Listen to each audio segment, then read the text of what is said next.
Daqi Concept Chirp, we first go on time, select the 12 hours mode or the 24 hours mode, then we sync.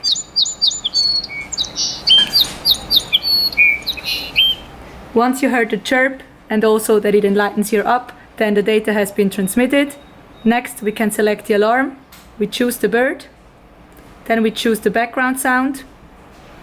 Next we can choose the mode, either only alarm clock or alarm clock with wake up light. Then we choose the hour we want to wake up, we sync.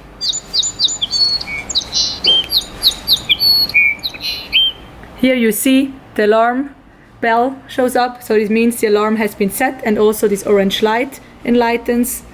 Then we can even choose a nature sound, select here 3 types of, and sync again. Here show up 2 notes, this means this is a connection from the nature sound.